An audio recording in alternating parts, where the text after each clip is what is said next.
Mais bonjour, est-ce que vous m'entendez bien? C'est bon? Donc, c'est un plaisir pour moi d'être là avec vous ce matin pour entendre les chants. Ce matin, on a chanté beaucoup sur la fidélité de Dieu. Et il faut se rappeler de la compassion de Dieu pour nous. Ça nous aide aussi à se rassurer que ce qu'il nous dit, il va l'accomplir certainement dans nos vies. Et je vais donc ce matin regarder donc un passage assez long, je dirais, là, donc, dans le discours d'Étienne. Donc, Pierre est là, Pierre est là. Bon, Pierre est là, je me rassure. Donc, je dis, c'est lui mon mentor. Donc, si on garde par l'heure Michel, on va passer au travers de ce passage-là. Donc, on va lire, avant de prier, Actes des Apôtres, chapitre 7. On va poursuivre la lecture. Pour ceux qui nous visitent pour la première fois, on est dans le livre des Actes depuis un certain temps. On étudie ce livre-là, donc, qui est rempli de belles choses, donc, qui nous encourage à vivre notre foi chrétienne, mais qui nous enseigne aussi sur la continuité de l'œuvre de Jésus-Christ à travers les apôtres. Donc, c'est ce livre-là qu'on lit. Et on va donc lire ensemble le discours d'Étienne. Actes des apôtres. On va commencer dans le verset 17. Le temps où devait s'accomplir la promesse que Dieu avait faite à Abraham approchait, et le peuple a grandi et augmenté en nombre en Égypte, jusqu'à la venue d'un autre roi qui n'avait pas connu Joseph. Ce roi s'en est pris avec perfidie à notre peuple et a maltraité nos ancêtres au point de leur faire abandonner leurs enfants pour qu'ils ne survivent pas. À cette époque est né Moïse, qui était beau aux yeux de Dieu. Il a été nourri 3 mois chez son père et quand il a été abandonné, la fille du Pharaon l'a adopté et l'a élevé comme son fils. Moïse a été formé avec toute la sagesse des Égyptiens. Il était puissant en parole et en acte. Il était âgé de 40 ans lorsqu'il a eu à cœur de rendre visite à ses frères, les Israélites. Il en a vu un qu'on maltraitait, a pris sa défense et pour venger l'homme malmené, a frappé l'Égyptien. Ses frères comprendraient que Dieu leur accordait la délivrance par son intermédiaire, pensait-il. Mais ils ne l'ont pas compris. Le jour suivant, il est venu au milieu d'eux alors que certains se battaient et il a essayé de ramener la paix en leur disant, « Vous êtes frères, pourquoi vous faites-vous du mal l'un à l'autre? » Mais celui qui maltraitait son prochain l'a repoussé en disant, « Qui t'a établi chef et juge sur nous? Veux-tu me tuer comme tu as tué l'Égyptien hier? » À cette parole, Moïse a pris la fuite et est allé habiter dans le pays de Madian, où il a eu 2 fils. C'est 40 ans plus tard qu'un ange du Seigneur lui est apparu dans le désert du mont Sinaï, dans la flamme d'un buisson en feu. Voyant cela, Moïse a été étonné de cette apparition. Comme il s'approchait pour regarder, la voix du Seigneur s'est fait entendre. « Je suis le Dieu de tes ancêtres, le Dieu d'Abraham, d'Isaac et de Jacob. » Moïse, tout tremblant, n'osait pas regarder. Le Seigneur lui a dit, « Retire tes sandales, car l'endroit où tu te tiens est une terre sainte. J'ai vu la souffrance de mon peuple qui est en Égypte. J'ai entendu ses gémissements et je suis descendu pour le délivrer. Maintenant, vas-y, je t'enverrai en Égypte. » Ce Moïse qu'il avait renié en disant « Qui t'a établi chef et juge ?» c'est lui que Dieu a envoyé comme chef et libérateur avec l'aide de l'ange qui lui était apparu dans le buisson. C'est lui qui les a fait sortir d'Égypte en accomplissant des prodiges et des signes miraculeux en Égypte, à la mer Rouge et au désert pendant 40 ans.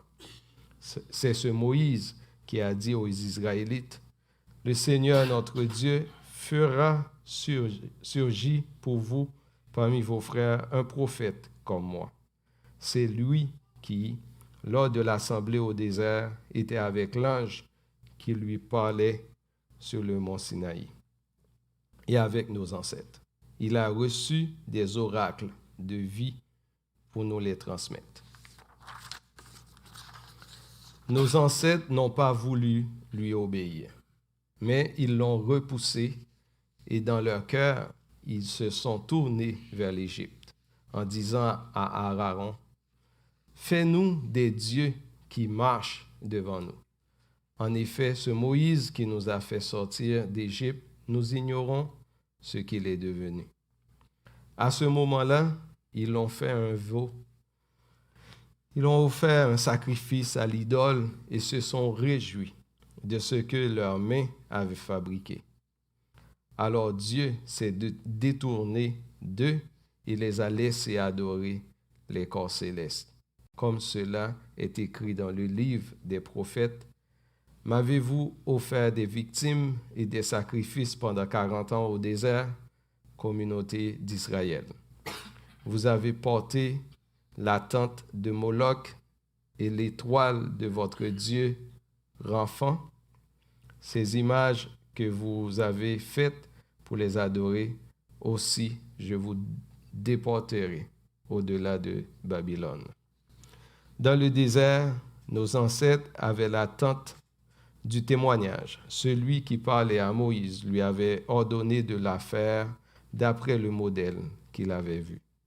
Nos ancêtres l'ont reçue et l'ont introduite sous la couverture, sur la conduite de Josué, dans le pays conquis sur les nations que Dieu a chassées devant eux.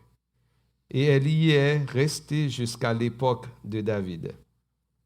David a trouvé grâce devant Dieu et a demandé la permission de trouver une habitation pour le Dieu de Jacob. Mais c'est Salomon, son fils, qui lui a construit un temple. Cependant, le Très-Haut n'habite pas dans des temples faits par la main de l'homme, comme le dit le prophète. Le ciel est mon trône et la terre mon marchepied. Quelle maison pourrez-vous me construire, dit le Seigneur, ou quel endroit pourra être mon lieu de repos? N'est-ce pas ma main qui a fait tout cela? Un texte intéressant, n'est-ce pas? Donc, ça nous fait plonger dans l'Ancien Testament et c'est une histoire intéressante. On va prier et ensuite on va regarder un peu ce passage-là. Seigneur, merci pour ta parole. Comme Étienne vient dans son message, dans son discours, rappeler des œuvres que tu as faites depuis le commencement. Seigneur, tu es fidèle et c'est ton plan qui s'accomplit. Et si aujourd'hui, on est à l'église, on est dans ce bâtiment, dès la fondation du monde, tu nous as choisis. Et nous voulons ce matin prendre le temps de te remercier. Te remercier pour ta grâce infiniment bon que tu as déversée sur nous. Tu nous as choisis alors que nous étions encore des pécheurs. Nous fuyions ta face, mais tu nous as trouvés et tu nous as ramenés vers toi. Et tu as fait de nous tes enfants. Et nous voulons ce matin prendre le temps de te remercier, te louer et t'adorer, parce que tu mérites toute la gloire. Tu es digne de t'adorer. Et Seigneur, merci pour cette parole. Aide-nous, Père, à travers la lecture et la méditation de ce matin, qu'on puisse saisir donc, ce que donc, tu veux nous enseigner. Mais aide-nous aussi, Seigneur, à garder ces exemples de bravoure comme Étienne, qu'on puisse témoigner ton nom, peu importe ce que ça peut nous coûter. Donne-nous ta grâce, fortifie-nous ce matin. Nous nous attendons à toi, au nom de Jésus-Christ. Amen. Le texte est long, et pour pouvoir passer au travers, je vous propose un petit plan. Et on va le mettre à l'écran. On va regarder un petit peu donc, l'utilisation de l'Ancien Testament dans le Nouveau. Pourquoi donc Étienne utilise cette méthode-là pour répondre ou bien donc, pour enseigner. On va regarder un petit peu donc, le contexte du témoignage d'Étienne devant le Sanhédrin. On va faire l'analyse de 2 sections. On en a fait un la semaine passée, une première section. Alexandre nous a parlé donc, d'Abraham, de la fidélité de Dieu. Et là, on va donc connecter cette section avec 2 prochaines sections qui nous parlent de Moïse, de la loi et du temple. Et dans l'analyse, je vais mettre 2 énoncés. Jésus est celui qui a été annoncé par Moïse, le prophète que Dieu a envoyé pour accomplir sa promesse. Maintenant, Jésus est venu comme ultime sacrifice, c'est la deuxième chose, afin que nous adorions le Père en esprit et en vérité. Ce sont 2 éléments que je vais donc essayer de regarder avec vous. Et on va regarder quelques éléments de vigilance pour nous comme chrétiens aujourd'hui, qui pourraient donc appliquer ce texte-là à nos vies. On va essayer de passer au travers. Donc, la richesse de ce discours qu'Étienne nous a laissé, donc par la plume de Luc, donc c'est riche. Quand j'ai vu le texte, j'ai écrit à Alexandre, je dis à Alexandre, t'es sûr qu'on divise le texte comme ça? Il dit oui, tu vas prêcher sur ça. Et en lisant, j'ai vu donc il y a quelqu'un qui s'appelle Martin Lloyd Jones, un prédicateur donc, qui était donc pasteur de chapelle Westminster à Londres, qui a prêché 38 messages sur ce passage-là. Donc, oui, c'est ça. Mais on va prêcher 3. Donc, dans la réalité, mais lui, il a prêché 38 messages sur ce passage-là. Donc, en fait, ce que je vous propose, ça va être vraiment donc, un survol. Et s'il y a des choses que tu dis, « Ah, Gaëtan, tu as oublié de dire ça. » Je vais dire, « Tu as raison, j'ai oublié de dire ça. » Donc, sur ce passage-là, mais je vais donc aller plutôt à l'essentiel, comprenez-vous.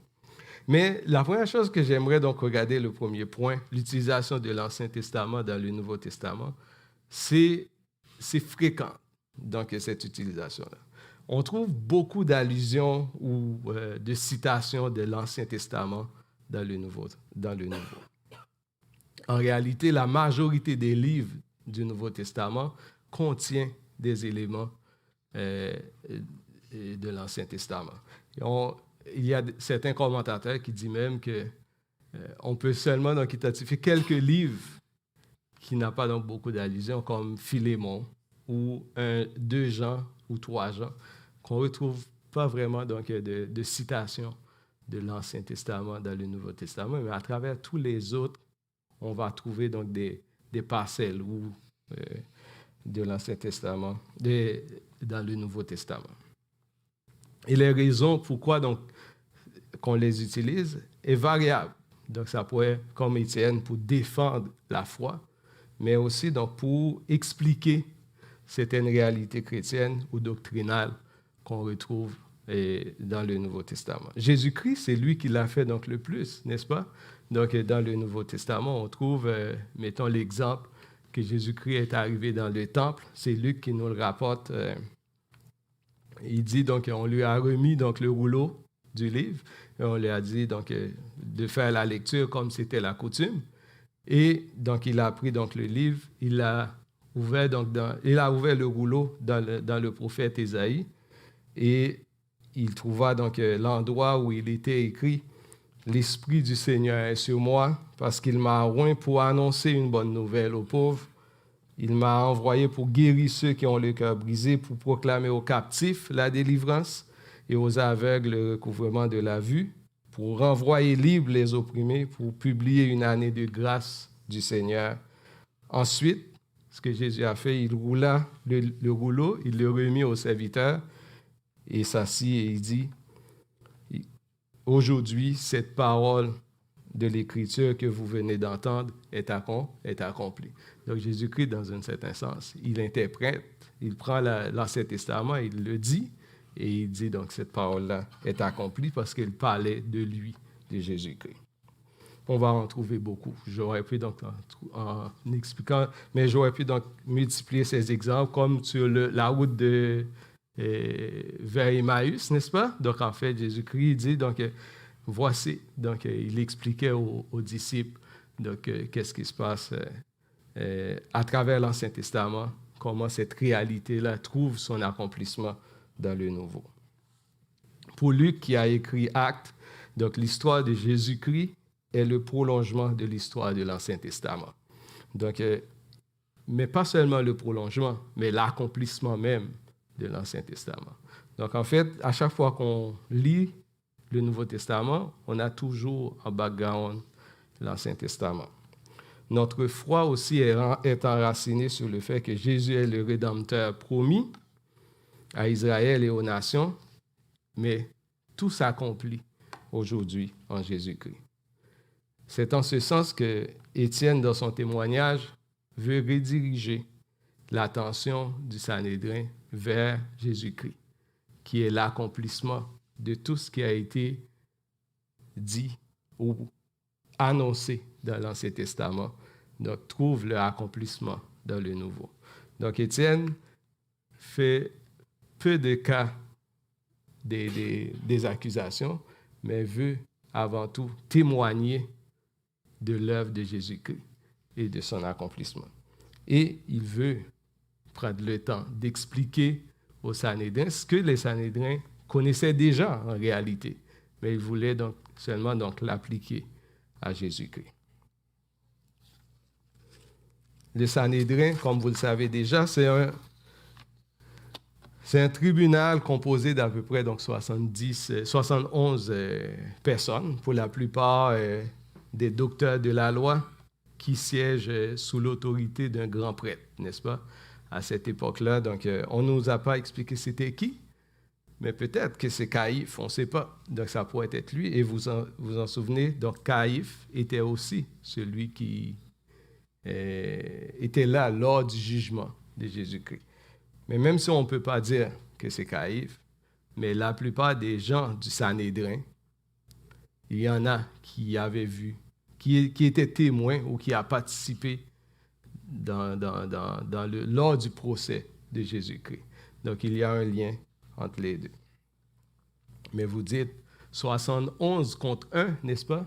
Donc, Étienne pouvait se sentir vraiment petit par rapport à l'ensemble on pourrait dire, des sages d'Israël qui se tint à côté de lui. J'ai mis une photo, mais qui, en réalité, veut dire rien, mais seulement donc, pour expliquer. Donc, les gens étaient là et Étienne était seul contre ces gens-là. Mais est-ce qu'on pourrait dire vraiment qu'Étienne était seul? Non, hein? Donc, parce que le Seigneur était avec lui. Donc, Jésus avait fait donc une promesse dans Luc 12, versets 11 à 12. Il dit donc, quand on vous mènera devant les synagogues, les magistrats et les autorités, ne vous inquiétez pas de la manière dont vous ne vous défendrez, ni de ce que vous direz, car le Saint-Esprit vous enseignera à l'heure même ce qu'il faudra dire. Donc, Étienne, devant tous ces gens-là, avait une confiance sans faille en Jésus-Christ. Et c'est ce qui lui a donné, je dirais, donc la force de pouvoir donc témoigner du nom de Jésus-Christ. Jésus-Christ l'a dit avant de monter au ciel dans Matthieu 28, 19 à 20. Il dit, « Allez donc de toutes les nations dans le monde entier, faites des disciples parmi tous les peuples, baptisez-les au nom du Père, du Fils et du Saint-Esprit, et enseignez-leur à obéir à tout ce que je vous ai prescrit. » Il dit, « Et voici, je suis moi-même avec vous tous les jours jusqu'à la fin du monde. Voici donc la promesse qui tenait donc Étienne contre tout ce groupe qui était devant lui. Il avait donc cette assurance que Dieu était avec lui. Il était rempli du Saint-Esprit. On le voyait donc la semaine dernière. Donc son visage était comme un visage d'ange, tant qu'il était calme et serein. Parce que sa confiance n'était pas dans ce qu'il a appris, mais sa confiance était totalement en Jésus-Christ. Donc en fait, et cette confiance lui a donné donc la force nécessaire, le calme et aussi donc tout ce qu'il avait besoin pour parler, pour témoigner du nom de Jésus-Christ. Aujourd'hui, on pourrait dire, voulez-vous témoigner? Voulez-vous faire connaître la parole de Dieu? Mais mettez votre confiance en Jésus-Christ. Chacun de nous, on peut donc se sentir petit devant donc quand les gens qu'on rencontre rejettent la parole ou bien donc nous voient comme des gens retardés. On peut donc être intimidé. Mais ce matin, je peux vous dire, donc, si nous mettons notre confiance en Jésus-Christ, si nous laissons donc remplir nos cœurs, donc en fait, notre bouche peut ensuite témoigner de sa parole. Amen. Jésus est celui qui a été annoncé par Moïse, le prophète, que Dieu envoya pour accomplir la promesse de Dieu à Abraham. Étienne met l'accent de manière continue dans son discours sur la fidélité de Dieu dans l'accomplissement de sa promesse. C'est un élément qu'on pourrait donc dire essentiel. Dans le verset 20 ou bien 19, dépendamment de la version, il dit « À cette époque est né Moïse ». Quelle époque? C'est la question qu'on peut se poser. Quelle époque? Mais dans le verset 17, plus haut, on a donc la réponse. Il dit le temps où devait s'accomplir la promesse que Dieu avait faite à Abraham approchait. C'est cette époque-là. C'est à cette époque-là même que Moïse est né. Qu'est-ce que ça nous dit? Dieu contrôle le temps, n'est-ce pas? Il n'y a rien qui échappe à sa volonté. Même si vous voyez donc le monde, dans le monde, il y a beaucoup de bouleversements, ne vous inquiétez pas, parce que Dieu est au contrôle. Il y a un passage qui dit donc l'Éternel était sur son trône lors du déluge, l'Éternel règne éternellement. L'Éternel s'est engagé envers Abraham pour lui donner donc une nation et il lui avait dit aussi comment ça allait se passer. L'Éternel n'avait pas seulement dit à Abraham, je vais vous faire devenir une grande nation dans Genèse 12, comme on l'a vu la dernière fois, mais dans Genèse 15, il dit donc toi tu vas donc aller te reposer. Je vais lire pour vous. Dans Genèse 15, verset 13, il dit, « Et l'Éternel dit à Abraham, sache que tes descendants seront étrangers dans un pays qui ne sera point à eux. Ils y seront asservis et on les opprimera pendant 400 ans. Mais je jugerai la nation à laquelle ils seront asservis, et ils sortiront ensuite avec de grandes richesses. Toi, tu iras en paix vers tes pères, tu seras enterré après une heureuse vieillesse. À la 4e génération, ils reviendront ici, car l'iniquité des Amoréens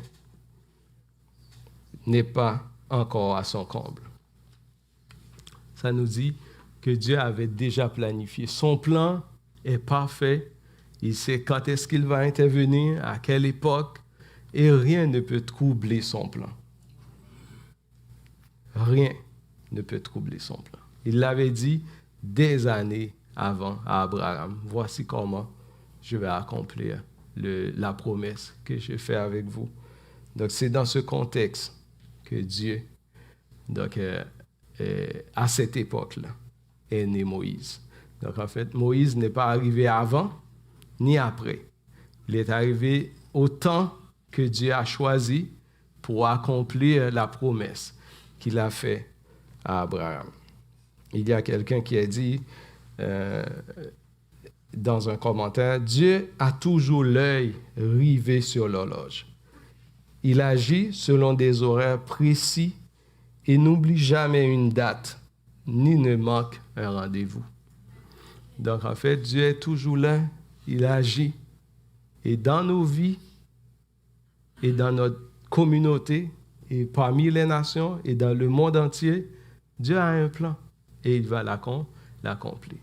Et le plan que Dieu avait, c'est de faire d'Abraham une grande nation, mais aussi de bénir toutes les nations à travers Abraham. Et en Jésus-Christ, donc ce plan-là est arrivé. Donc, en fait, Étienne va poursuivre son discours. On va voir. Moïse fait partie des instruments que Dieu se sert pour accomplir sa promesse. Là, je vous invite à regarder avec moi quelques faits importants dans la lecture qu'on a fait jusqu'à date concernant Moïse, donc, et comment il préfigure Jésus-Christ. Ou bien, comment, donc, on dit un type, mais Moïse, à travers donc, ses œuvres, et comment Dieu l'a utilisé, préfigure Jésus-Christ. Donc, c'est ce que Étienne veut démontrer aussi au Sanhédrin. Donc, Moïse, c'était ce qu'il a dit, ce qu'il a fait, donc préparer donc, le chemin pour Jésus-Christ, en quelque sorte. Donc, la première chose qu'on a vue de Moïse, que Étienne nous a rapporté, c'est je dirais donc, le fait qu'il est sauvé de façon miraculeuse de la mort. Donc, en fait, à cette époque-là, le roi qui était arrivé voyait, mais en même temps, je pourrais dire que à l'époque où Dieu devrait accomplir sa promesse, Moïse est arrivé, mais en même temps, il y a eu beaucoup de turbulences à cette époque-là, n'est-ce pas? Non seulement le peuple augmentait, mais le roi augmentait aussi donc, la maltraitance envers les Israélites. Et pour ajouter à tout ça, le roi donc, dit, si c'est un enfant mâle qui est né, qu'est-ce que vous faites avec? Vous le tuez ou vous le jetez dans le fleuve, donc il va être noyé. Donc en fait, en gros, donc en Égypte, donc le peuple subissait donc beaucoup de turbulences, beaucoup de maltraitance. Des fois, dans nos vies, on vit aussi des périodes plus difficiles, n'est-ce pas? On peut avoir aussi des turbulences dans nos vies. Et on dit pourquoi ça arrive, mais probablement des fois, ça fait partie du plan de Dieu dans nos vies. Donc en fait, on ne peut pas le voir pendant que ça arrive. C'est après qu'on pourrait donc dire, à cette époque-là, voici ce que Dieu voulait faire dans ma vie. Mais quand on est dedans, ce n'est pas drôle du tout. Mais c'est ce que Dieu voulait accomplir. Donc Moïse est arrivé aussi pendant cette période qu'on pourrait dire tumultueuse. Et donc en fait, les parents l'ont gardé pendant 3 mois, mais il devenait plus grand. On ne peut pas donc le garder à l'intérieur de la petite cabane. Donc en fait, ce qu'ils ont fait, ils ont préparé donc un petit panier, ils l'ont jeté dans le fleuve. Donc, parce qu'en fait, ils l'ont mis, mais si la fille du Pharaon ne l'avait pas récupéré, Moïse aurait subi donc le même sort de l'ensemble des enfants d'Israël. Donc, c'est ce que Étienne voulait montrer. Donc, sauvé des eaux par la fille du Pharaon, Moïse va être instruit dans toute la sagesse des Égyptiens. Mais, donc, en fait, dans toute la sagesse, pendant 40 ans, Moïse était promu, je dirais, donc à des postes importants en Israël, en Égypte. Il aurait pu donc devenir un ministre ou autre, là, donc en Égypte. Mais malgré l'opulence et la sagesse dans laquelle Moïse a grandi, il n'a jamais oublié ses origines. Donc, l'enseignement qu'il a reçu probablement de sa mère, qui était sa nourrice, était donc déposé dans son cœur et Moïse gardait la foi, même si donc en fait il était en Égypte dans l'opulence. Donc, il connaissait donc ses origines et il savait donc que Dieu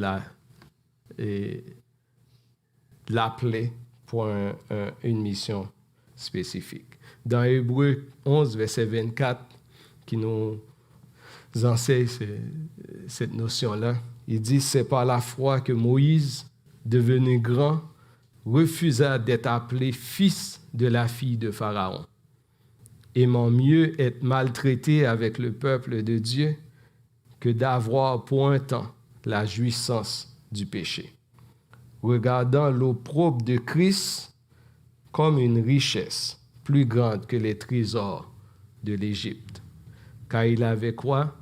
Les yeux fixés sur la rémunération. » Donc en fait, c'est ça. Moïse avait quelque chose en lui qui l'appelait donc pour vivre pour Dieu. Donc en fait, vous connaissez l'histoire. Moïse, donc en fait, à 40 ans, voulait commencer à être le libérateur, mais ce n'était pas encore le temps de Dieu.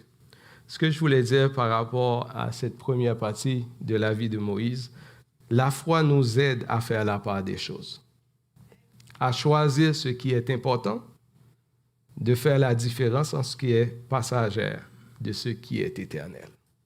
N'est-ce pas? Étienne met en lumière, donc en fait, la foi de Moïse, mais aussi sa détermination à marcher avec Dieu, à vouloir donc vivre selon la volonté de Dieu.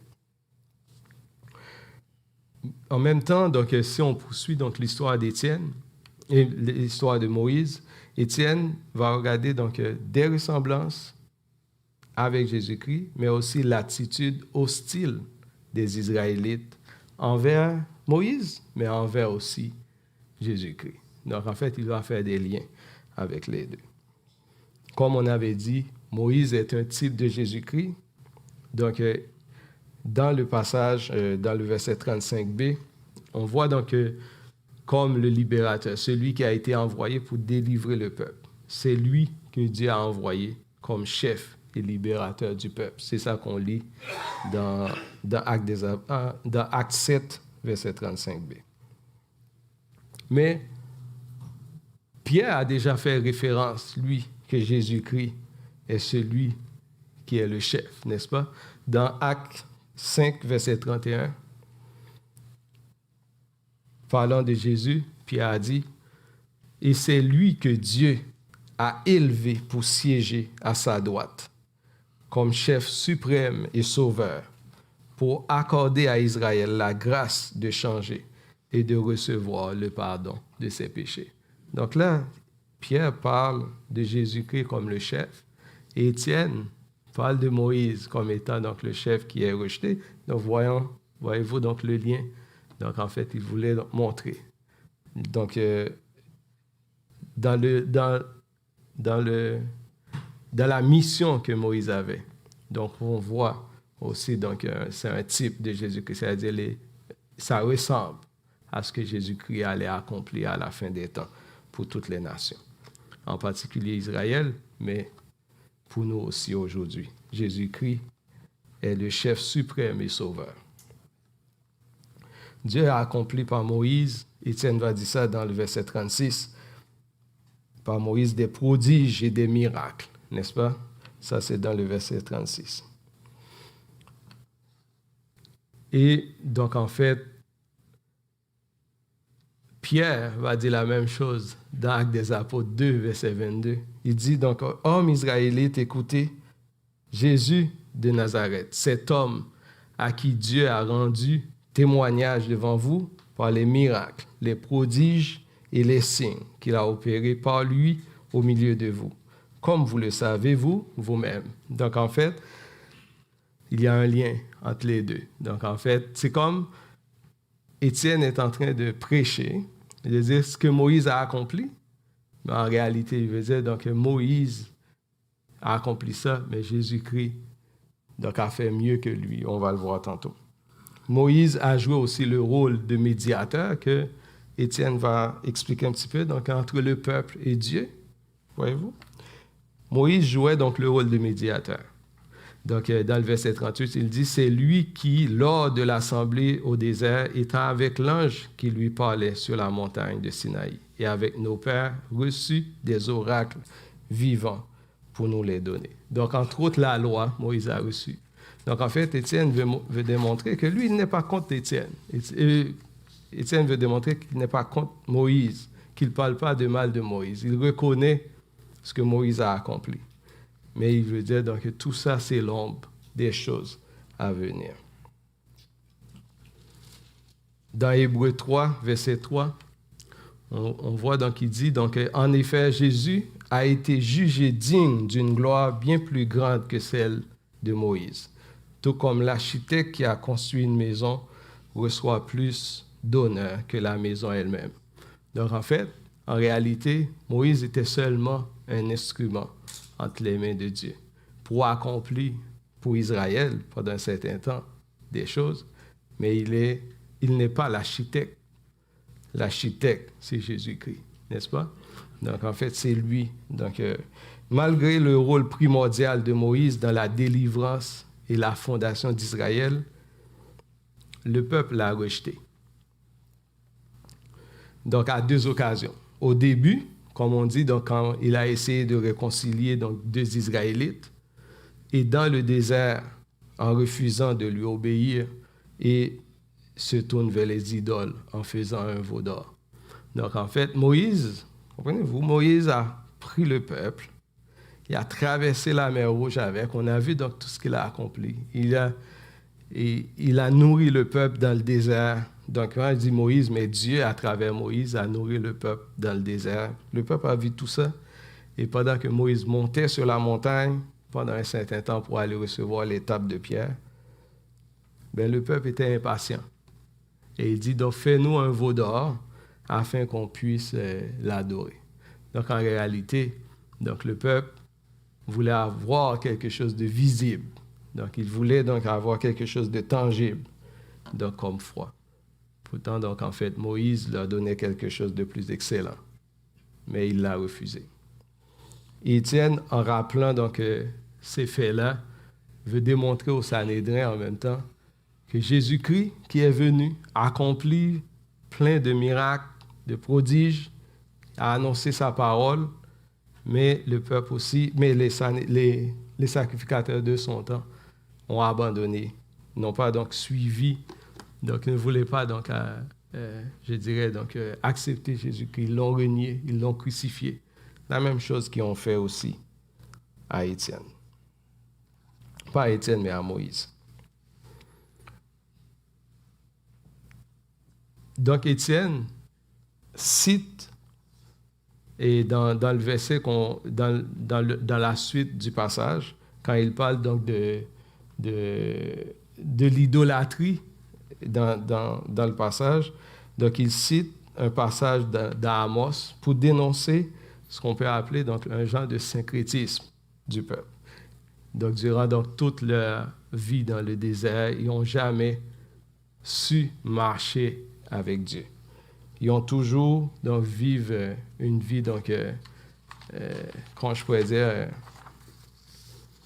il tient Dieu d'une main, il tient donc les idoles d'une autre main. Donc en fait, il n'y avait jamais donc un cœur totalement attaché à l'Éternel. Dans Amos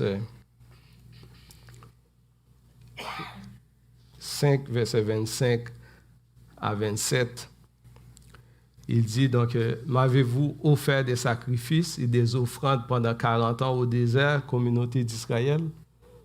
Vous avez porté Sakut, votre roi, et Kéran, votre idole, l'étoile de votre Dieu, celui que vous êtes fabriqué. Et la conséquence, je vous exilerai au-delà de Damas, dit l'Éternel, dont le nom est le Dieu de l'univers.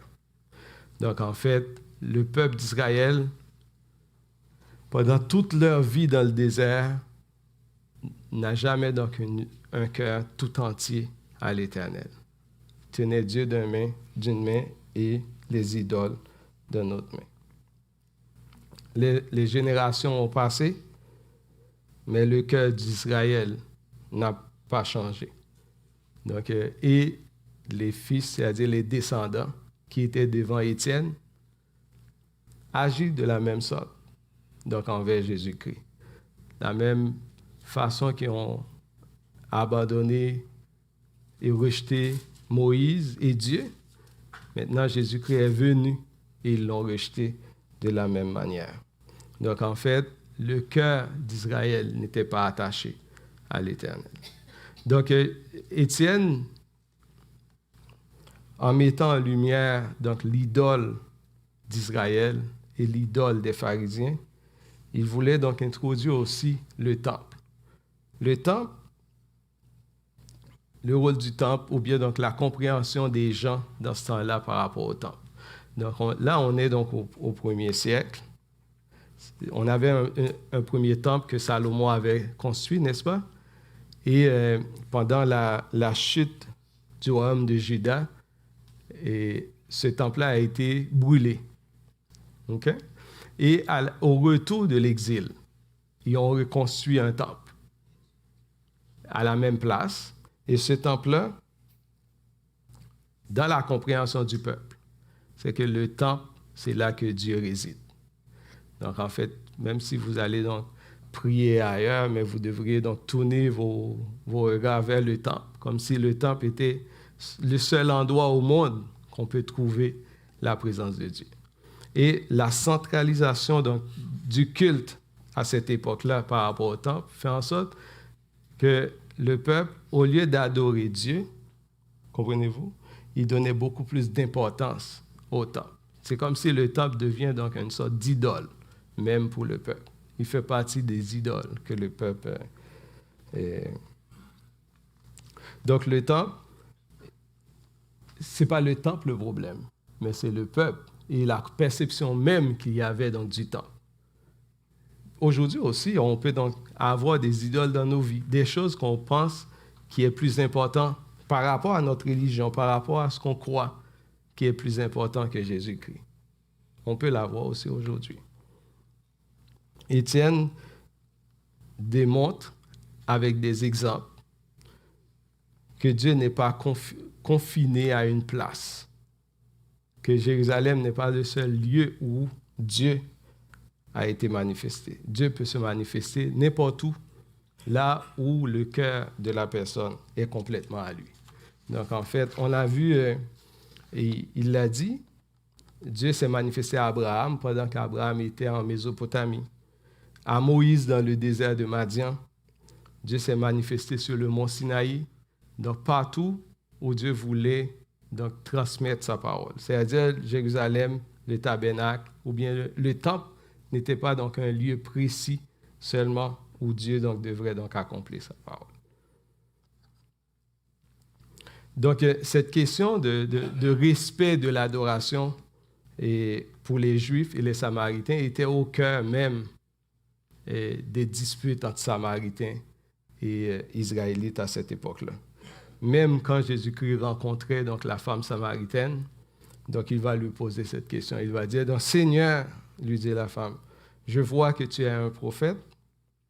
Nos pères ont adoré sur cette montagne et vous dites, vous, que le lieu où il faut adorer est à Jérusalem. Voyez-vous? Donc en fait, il donnait donc beaucoup trop d'importance au lieu par rapport à ce que Dieu demande. Et Jésus-Christ va répondre à la femme, vous vous en souvenez, il dit donc l'heure vient, et l'heure est déjà venue où les vrais adorateurs adorent Dieu en esprit et en vérité. Donc en fait, ce que Dieu veut, c'est notre cœur, n'est-ce pas? Donc en fait, parce qu'il dit donc, Étienne va dire, mais le Très-Haut n'habite pas dans ce qui est fait de main d'homme, comme dit le prophète. Le ciel est mon trône et la terre mon marchepied. Quelle maison me bâtirez-vous, dit le Seigneur, ou quel sera donc le lieu de mon repos? N'est-ce pas ma main qui a fait toutes ces choses? Donc en fait, ce qu'on voit, c'est que donc, le problème n'était pas le temple, mais la fausse perception des Israélites de l'époque, selon laquelle Dieu pourrait être contenu et géré dans un lieu particulier.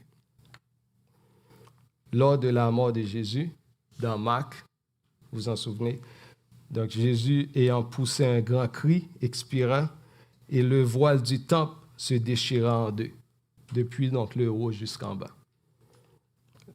Le voile, ce voile-là séparait donc le lieu très saint du parvis extérieur. Et donc en fait, c'est comme une barrière entre Dieu et les humains. Donc en fait, Dieu, donc par cette manifestation, on voit que la mort de Jésus-Christ fait disparaître l'importance du temple. Il est remplacé par un nouveau moyen de pardon ou d'entrer en relation avec Dieu qui se trouve maintenant en qui? En Jésus-Christ et en Jésus-Christ seul. Jésus vient inaugurer un nouveau peuple d'adorateurs pour Dieu à travers donc sa mort, sa résurrection et son ascension. Donc en fait, il nous donne, je dirais, donc une possibilité de maintenant d'entrer dans la présence de Dieu.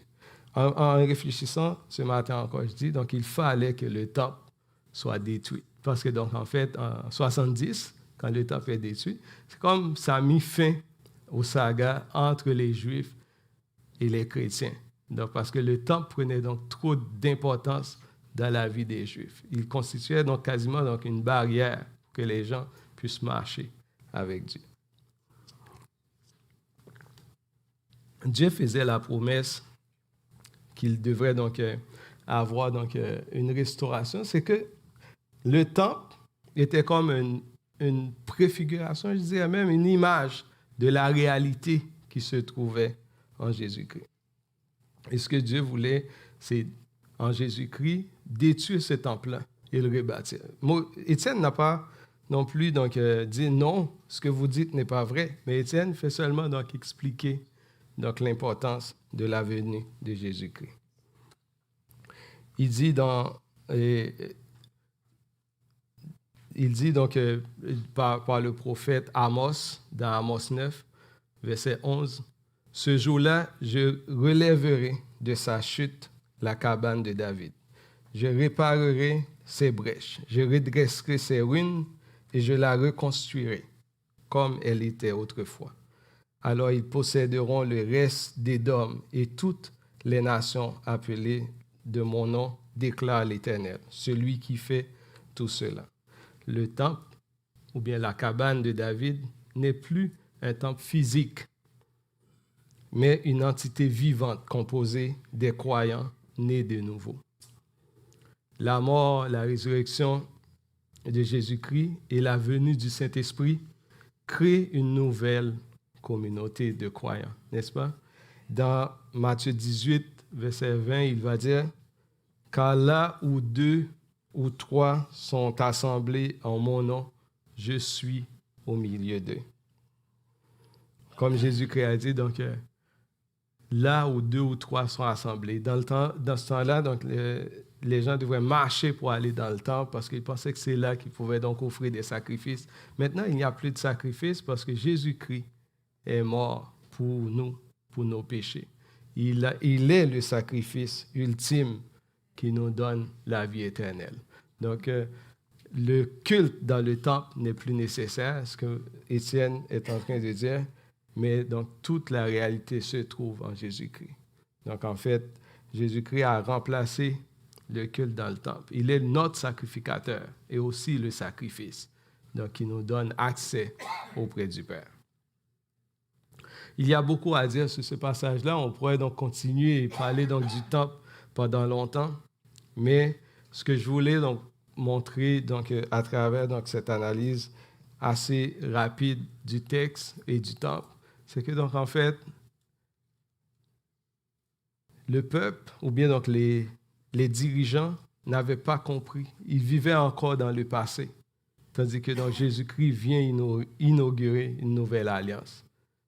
Ils vivaient encore dans le passé, tandis que donc Jésus-Christ vient de leur offrir la vie éternelle et donc l'abolissement de tout donc la signification du temple.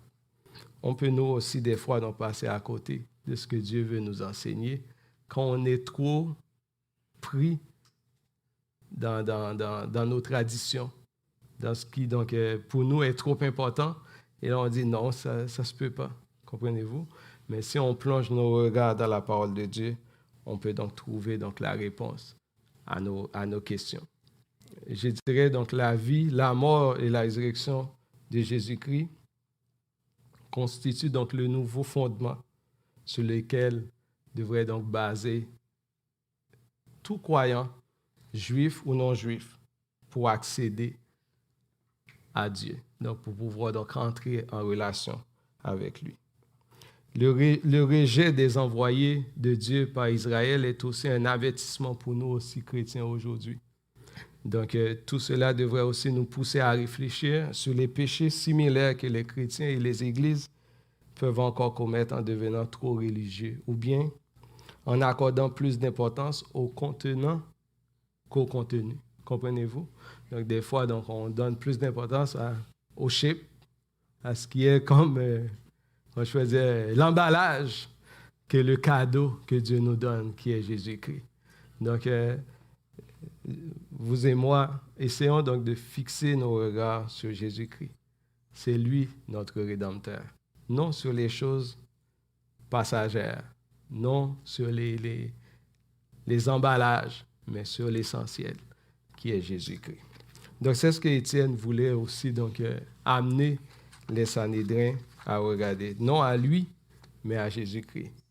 Non à regarder donc le passé, mais à regarder ce que Jésus-Christ a accompli à la croix. Les gens, malgré leur arrogance aujourd'hui et le mépris de l'Évangile, ont besoin de la grâce de Dieu aujourd'hui.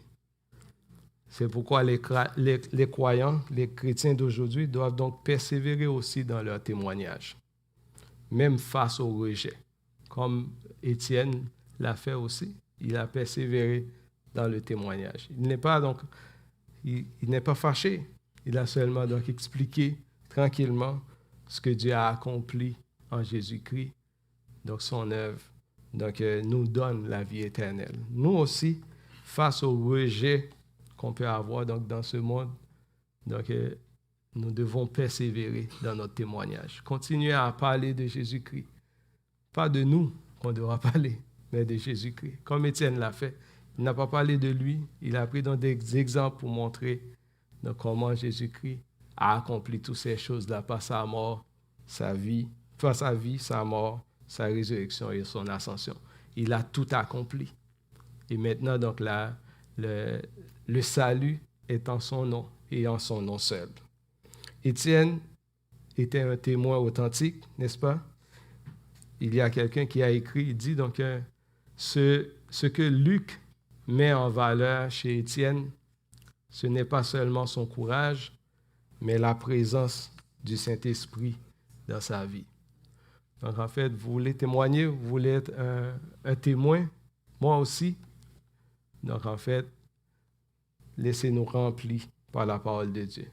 Laissez Christ vivre en nous et nous deviendrons donc un témoin fidèle. Amen. Prions. Seigneur, merci pour ce que tu nous as enseigné ce matin, que tu es le seul vrai Dieu et en Jésus-Christ, tu as tout accompli. Donc en fait, à travers donc, le discours d'Étienne, on voit ta fidélité et tu ne manques jamais un rendez-vous et nous pouvons compter sur toi. Aide-nous, Seigneur, donc dans notre témoignage, souvent on a peur, souvent on est, je dirais donc, intimidé par les gens, leur arrogance, le rejet et le mépris qu'ils ont de ta parole, mais aussi pour tes enfants.